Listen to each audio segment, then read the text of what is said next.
사람들은 태어나면서부터 무엇인가를 원하며 살아갑니다.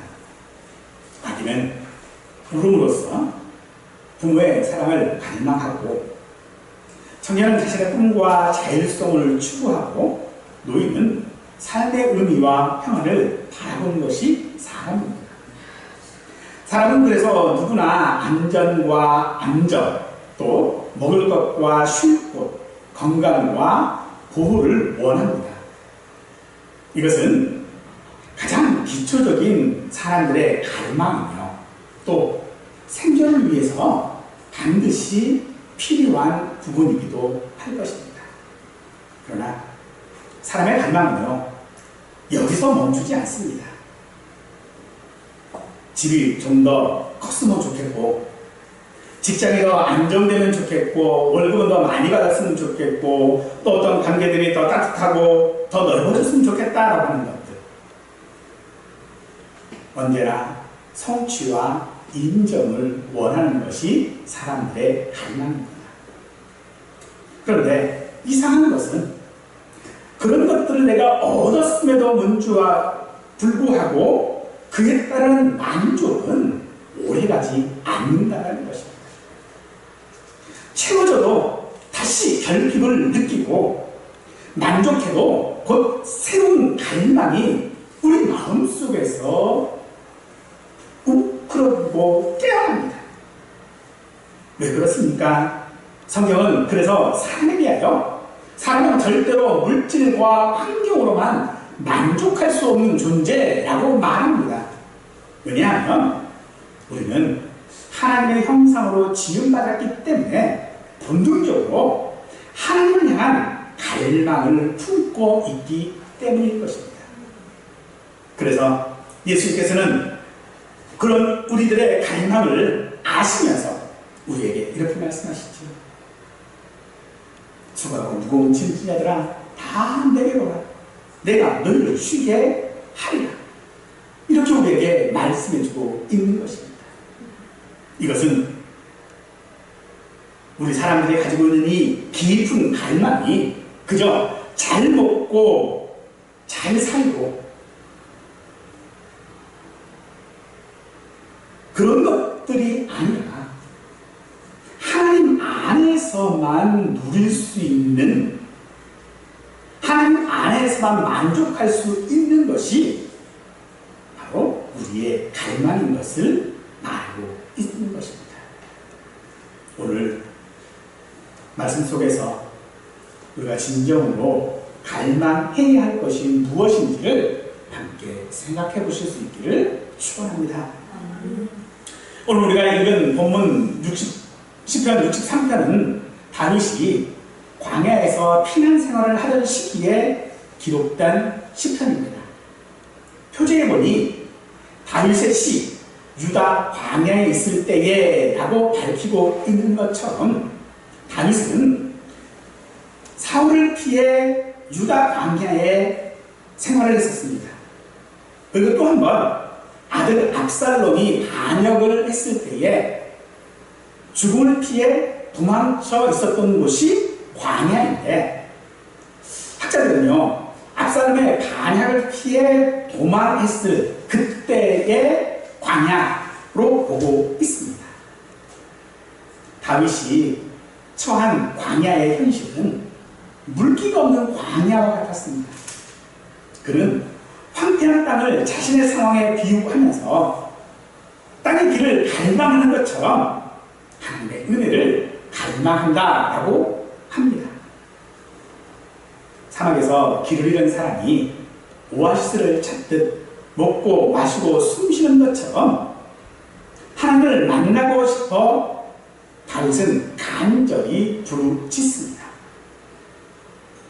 이 광야 생활하기 전 다윗은 하나님과 교제하면서 살았습니다. 그러나 지금 광야에 있는 그는 하나님과의 단절된 그 고통 가운데에 하나님이 없이는 아무것도 아닌 연약한 존재인 것을 그는 지금 깨닫습니다. 그래서 주의 인자하심이 생명보다 나음이라고 고백하며 인자하심이야말로 자신의 모든 위기 속에서 자신을 붙드는 힘이라고 확신하고 있는 것입니다. 다윗은 하나님의 은혜로 채워진다면 평생 주님을 찬양하겠다라고 서원하면서 전적으로 하나님을 의지하는 신앙을 고백하고 있는 것입니다. 광야에서 다윗은 하나님을 향한 그런 갈망을 노래하면서 하나님, 나의 하나님이라고 부르고 있습니다. 이는 하나님을 멀리 계신 분이 아니라 자신을 돌보시는 가까이 계신 분, 자신과 함께하고 자신의 삶 가운데 임재하신 분이라고 하는 것으로 고백하고 있는 것입니다. 비록 그의 현실이 광야이기는 하지만 여전히 그는 그 광야에서도 하나님의 임재를 갈망하고 있습니다. 자신의 삶을 목마름과 배고픔에 비유하면서 하나님만이 그 갈증을 채우실 수 있음을 다윗은 확신하고 있습니다. 그러므로 오늘 시편 63편은 다윗 개인의 독백이 아니라 고난 중에도 하나님을 붙드는 믿음의 고백이자 기도하는 모든 성도의 고백이라고 할 수 있을 것이고, 특히 오늘 우리가 본문으로 삼고 있는 1절에서 4절의 말씀은 광야라는 그런 메마른 현실 속에서도 하나님을 향한 갈망과 인자하심이 내 모든 생명보다 내 모든 삶보다 귀하다라는 믿음을 가지고 원수들의 위협과 거짓된 공격과 고난 가운데서도 오직 하나님의 은혜만을 의지하고 바라보고 살아야 한다라고 하는 것을 우리에게 말씀하고 있는 것입니다. 오늘 광야에서 다윗은 아들 압살롬의 반역으로 인하여 자기 자신의 생명을 위해 도망칠 수밖에 없었습니다. 그는 예루살렘을 탈출한 뒤 자신을 따르는 무리들과 함께 광야에 머물렀습니다. 다윗의 마음은 정말로 당혹스럽고 매우 힘들었을 것입니다.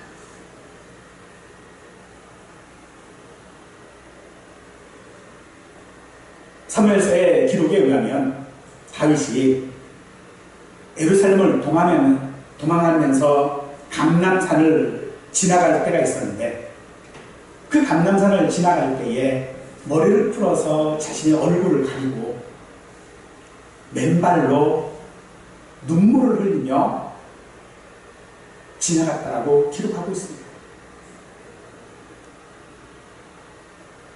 자신의 품에서 자라난 아들이 자신을 죽이겠다고 덤벼드는 상황 가운데, 또 자신을 믿고 따랐던 많은 사람들이 자신에게 등 돌리고 반역하는 모습을 보면서 다윗은 깊은 허무에 빠질 수밖에 없었을 것입니다.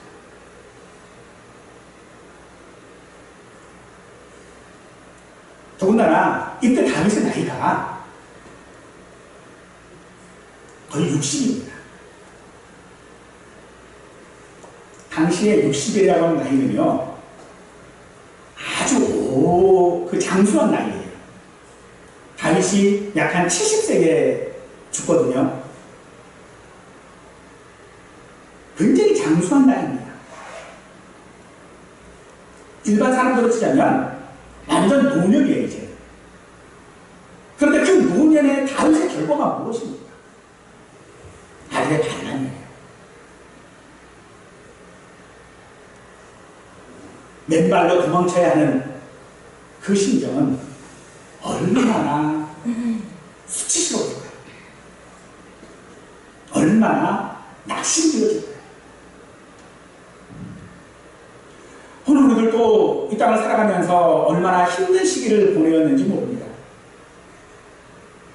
아니, 다윗만큼 그만큼 이런 상황에 혹여 처해진 일이 없다 할지라도 우리가 예수 믿음으로 말미암아 이 땅을 살아갈 때에 예수 믿는 것 때문에 얼마나 수치를 당한 일들이 우리에게 없지 않을 겁니다. 물론 그 중에 대부분은 나의 잘못으로 인한 것일 수도 있겠습니다만 그것이 더욱더 수치로운 일은 내가 예수님을 믿는다라고 하는 것 때문인 것입니다. 그런데 그런 공경에 처해져 있는 다윗의 고백이 무엇인가 봤더니 이렇습니다. 물이 없어 마르고 황폐한 땅에서 내 영혼이 주를 갈망하며 내 육체가 주를 앙모하이다. 이건 단지 비유하는 것이 아닙니다. 실제로 다윗의 처지를 있는 그대로의 고백입니다. 다윗이 그런 상황 가운데서 그의 반응이 어떻습니까? 내 영혼이 주를 갈망하며 내 육체가 주를 앙모하나이다 라고 고백하고 있습니다. 어떻게 이런 반응이 가능할 수 있습니까? 그 자신이 지금 어떤 환경에 직면했고 그 가운데 무엇을 했으며 또 어떻게 하나님 앞에 반응했는지 우리가 알 수 있는데 다윗은 지금 사방이 막혀져 있는 난국 속에 갇혀있는 모습을 우리는 보게 되어집니다.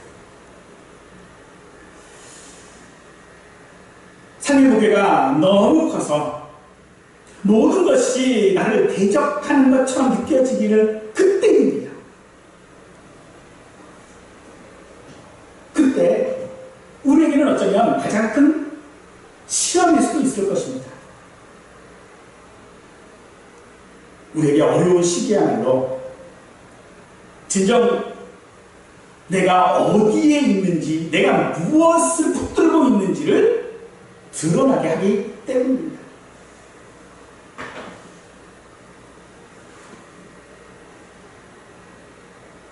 그런 어려운 상황 가운데 지금 다윗이 붙들고 있는 것은 하나님입니다.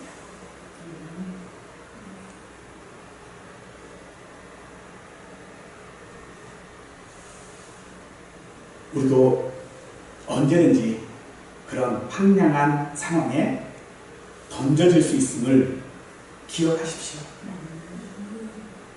그러나 그때 우리의 영원한 위로가 되시는 하나님이 우리와 함께 한다라고 하는 이 소망은 결코 버리지 말아야 합니다. 그렇게 할 때에 진정 우리는 물이 없어 마르고 황폐한 그 땅에서 하나님을 갈망할 수 있는 믿음의 자녀가 되어질 것입니다. 다윗은 정말로 그런 상황 가운데서 그의 고백이 그것입니다. 내가 간절히 주를 찾되 물이 없어 마르고 황폐한 땅에서 내 영혼이 주를 갈망하며 내 육체가 주를 앙모하나이다. 그의 이 고백은요 막연한 기대감이 아닙니다.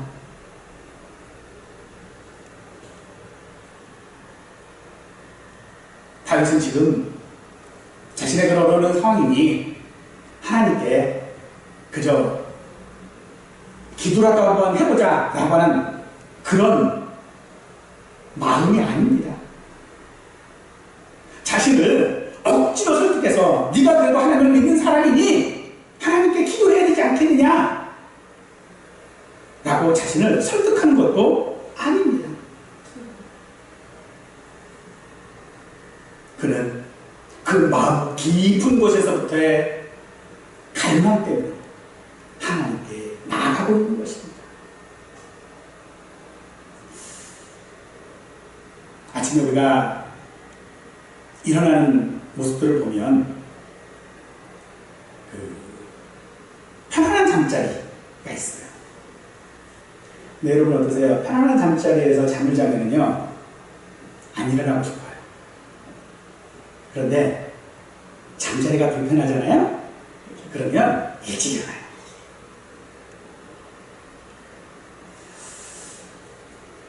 우리 인생의 여정이 그렇습니다. 어쩌면 우리에게 그런 광야 같은, 내 말은 광야 같은 삶이 우리에게 있는 것은 우리가 하나님 앞에 감사해야 될 이유일 수도 있다는 것입니다. 우리는 때로 내가 하나님을 믿고 있다라고 하는 것 때문에 믿음이 굉장히 게을러 있습니다. 내가 하나님을 믿고 있으니 뭐 하나님이 나한테 복 주시겠지, 뭐 하나님께서 내게 이러저러한 것들 다 해주겠지, 그러면서 내게 어려움이 없으면 하나님께 대하여서 아무런 기대를 하지 않습니다. 편안한 침대에서 잠자고 있는 거죠.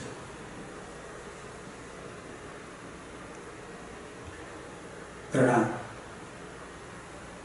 내게 어려움이 생기면 우리는 그때서야 비로소 하나님 앞에 나아가게 되는 우리 자신을 발견하게 될 것이지. 그러므로 오늘 우리에게 있는 이 황당한 장소나 이 황량한 마음은 하나님을 더욱 갈망해야 하는 우리의 모습들을 깨닫게 되어지는 것입니다. 그러므로 사랑하는 성도들, 우리에게 아무런 즐거움이 없고 또 위로도 없는 그런 상황들이 우리의 삶에 있다면 우리는 그때 하나님을 갈망해야 하는 줄로 믿습니다. 우리가 이렇게 하나님을 갈망할 수 있는 것은요, 우리의 모든 것들을 하나님께서 주실 뿐만 아니라 또 그것이 내가 누릴 수 있는 것이 하나님의 은혜이기 때문인 것입니다. 정말로 우리가 하나님을 믿는 자입니까? 내가 정말로 성도입니까? 내가 성도인지 아닌지를 시험하기 위한 가장 간단하고 직접적인 방법은요, 우리의 모든 환경들이, 모든 상황들이 나를 대적할 때 내가 어떤 사람인지를 드러나는가, 어떤 사람으로 드러나는가를 보면 알 수 있습니다. 부유하고 성공하면 또 모든 것이 잘 될 때 우리의 믿음은요, 시험당하지 않습니다. 그러나 일이 잘못되고 어려움에 닥치는 바로 그 순간 우리는 혼란에 빠집니다. 과연 내가 믿는 것이 맞는가?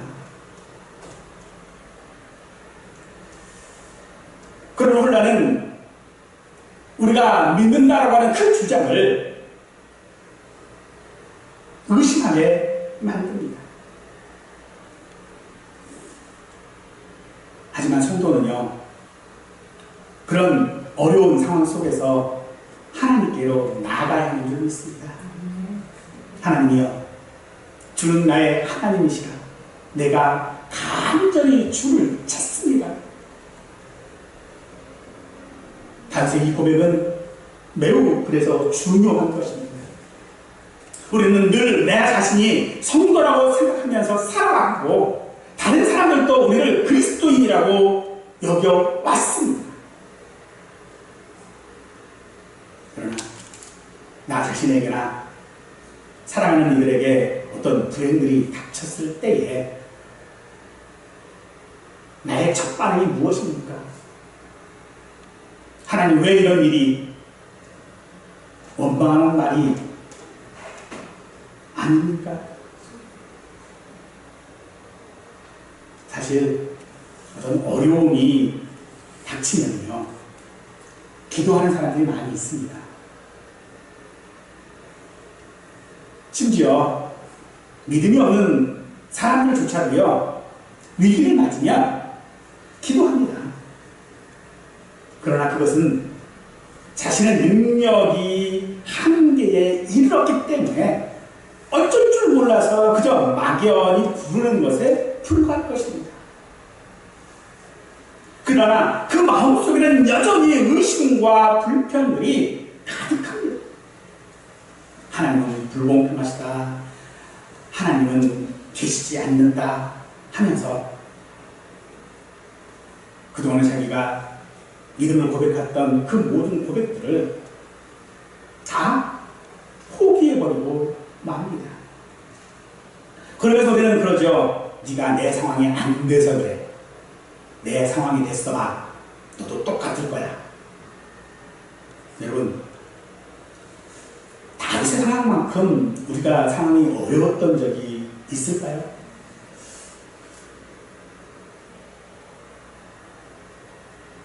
물론 있을 수도 있겠지요.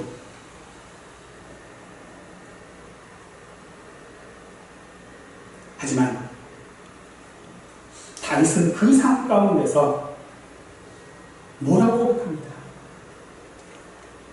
내 육체가 주를 악모하나이다 라고 고백하고 있지 않습니까? 성경에서 육체라고 하는 단어는요, 늘 성령의 소욕을 거스르는 의미로 사용되어지는 말입니다. 그런데 내 마음의 깊은 곳에서부터 우러나오는 갈망이 있을 때에 우리의 육체도 성령을 사모하게 되어지고 하나님을 갈망하게 되어진다라고 하고 있습니다.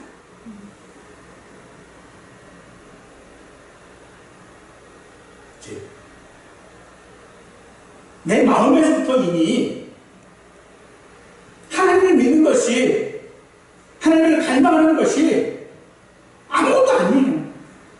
그러다 보니 육체는 어떻게 해요? 거기에 더 반응해서 성령으로 말미암아 거역하는 일을 하게 되었다는 것입니다. 그러나 우리 성도는요, 반대해야 하는 점이 있습니다. 우리 육신은 언제나 성령과는 반대되는 방향으로 가려는 그런 경향들을 가지고 있습니다만, 우리의 마음에서 하나님을 갈망하게 되어지면 그 갈망이 우리 육신을 이끌어가서 하나님께로 향하게 만들 것이라는 것입니다. 그래서 다윗은 오늘 지금 자신이 성전에 있을 때를 말하고 있는 것입니다. 사랑하는 분들은, 내 육체가 내 모든 상황들이 어려워졌다면 그 상황 가운데서 주님 앞에 우리는 나가야 하는 줄을 믿습니다. 그래서 다윗은 그렇게 고백합니다. 내가 주의 권능과 영광을 보기 위하여 이와 같이 성소에서 주를 바라보았나이다. 하지만 여전히 이 고백을 하고 있는 다윗은요, 그 현실은 달랐습니다. 그는 성전에 나갈 수 없었습니다. 예루살렘에서 쫓겨나 광야에 몸을 숨기고 있어야만 했습니다. 그 광야가 어떤 곳입니까? 이 광야는요, 비가 와도 그 비가 머물러 있지는 않습니다. 낮에는 엄청난 더위가 있었고요, 밤에는 추위가 있습니다. 그런 상황에 다윗이 지금 혼자도 아니에요. 자신을 따르는 무리들이 있어요. 그 무리들이 다 뭐하고 있어요? 권고해졌다고, 피폐해졌다고 말합니다. 그런 상황 속에서 그가 바라볼 수 있는 것은, 그의 현실의 눈앞에 보이는 것은 자신의 수치와 자신의 모습뿐만 아니라 자기로 인하여 어려움을 당하고 있는 다른 이들의 모습까지도 그는 감당해야만 했다는 것입니다. 그 상황 가운데서 지도자인 다윗이 무엇을 해야 할까요? 그는 그 상황 가운데서 그가 보기를 원했던 것은 주의 권능과 영광이었던 것입니다. 우리의 상황도 사실은 다르지 않습니다. 우리는 내가 어렵고 그러면 교회에 와서 기도하고 또 예배하고 하면서 위로를 얻고 힘을 얻고 싶어 합니다. 그런데 만약 내가 그러지 못한 상황은 어떨까요? 내가 병이 들어서 병원에 누워있다든지 하면 어떨까요? 내 상황이 지금 교회에 갈 수 없는 상황이면 어떨까요? 우리는 그런 상황 가운데서도 주님 앞에 나가야 하는 것입니다.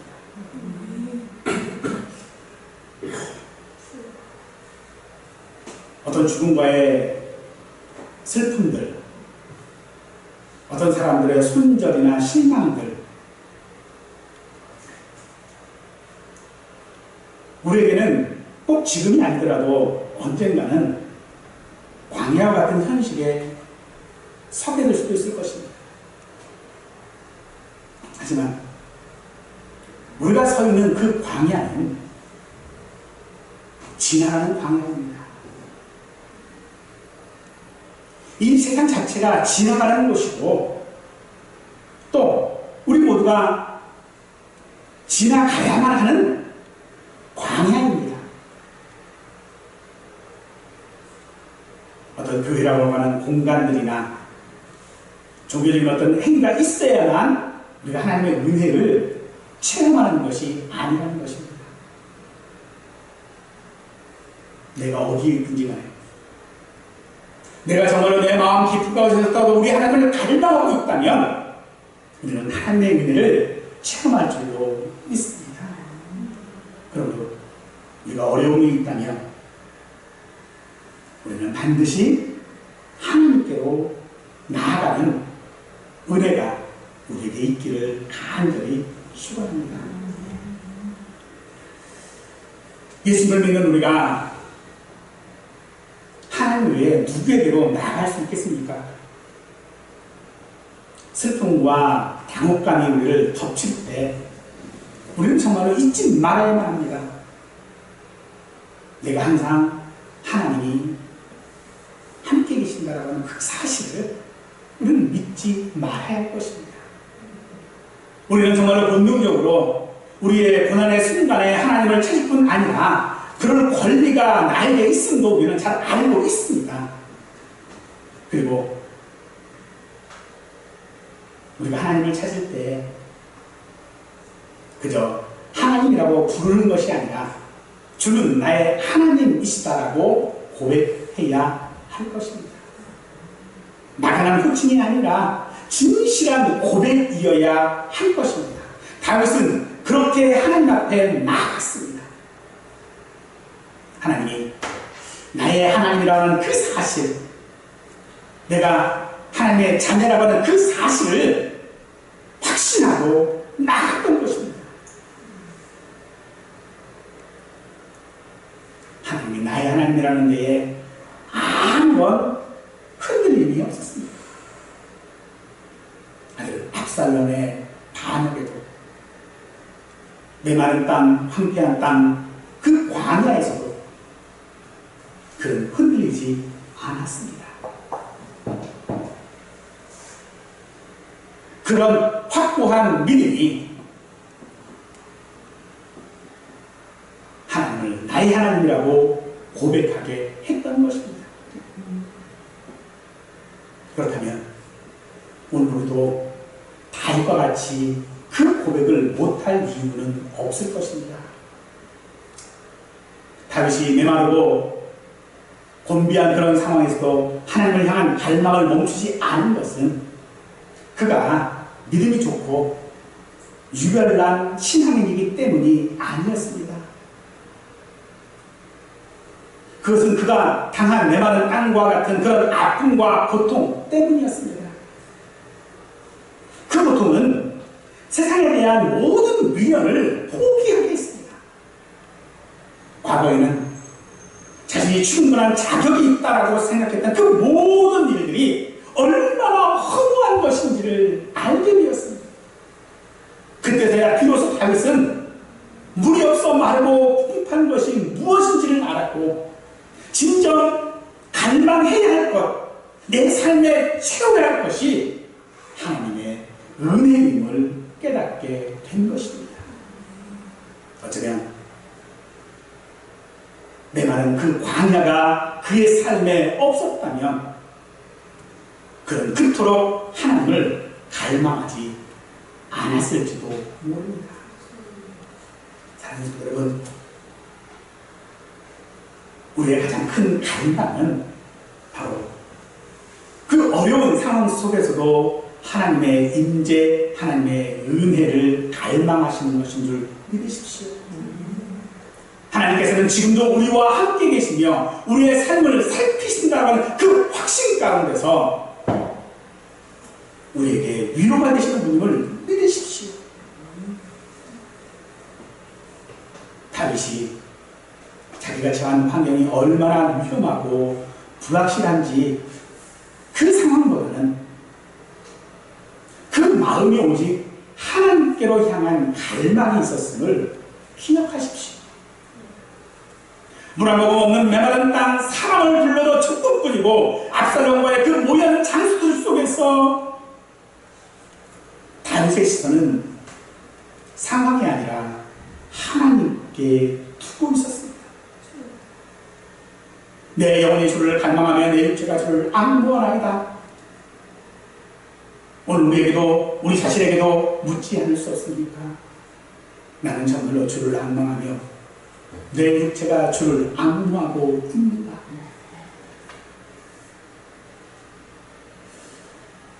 진정으로 이 고백이 우리의 고백이 될 수 있기를 축원합니다. 이것이 지금의 내 신앙의 고백이 아니라면 우리는 이 광야 같은 현실 앞에서 무너질 수밖에 없을 것입니다.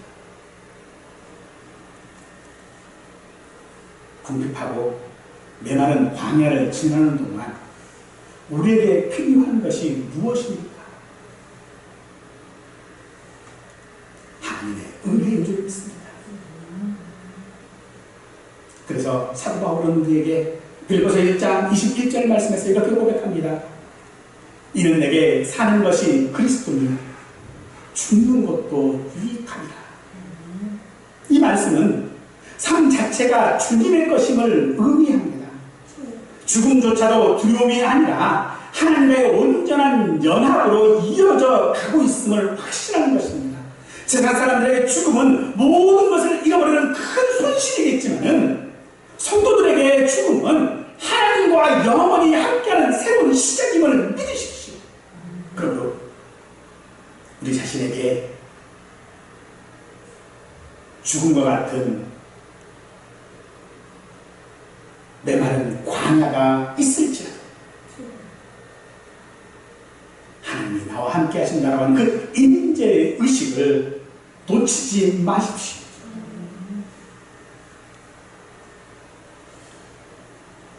가장 심한 고난 속에서라도 그 믿음을 우리는 지켜야 할 것입니다.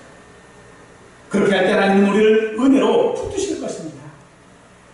사람들은 생존을 위하여 힘과 수단에 의지하는 것이 많을수록 하나님의 은혜로 살아간다고 하는 것을 깨닫기가 어렵습니다. 여러분은 여러분의 삶을 지탱해주고 여러분의 삶을 살아갈 수 있도록 해주는 것이 무엇입니까? 그것이 많으면 많을수록 우리는 하나님의 은혜를 깨닫기가 어렵습니다. 다윗은 상황이 아니라 그 상황을 바라보면서 기뻐할 이유를 찾은 것이 아닙니다. 하나님 안에서 기뻐할 이유를 붙들고 있었던 것입니다.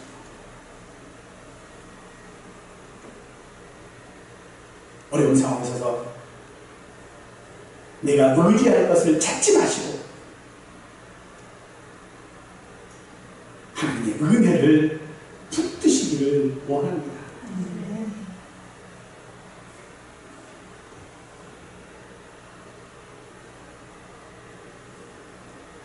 그 삶을, 그 갈망을 붙들었을 때에 우리는 비로소 이 땅을 살아갈 수 있는 것입니다. 사랑하는 성도 여러분, 세상적인 갈망으로는 우리의 갈망을 채울 수 없습니다.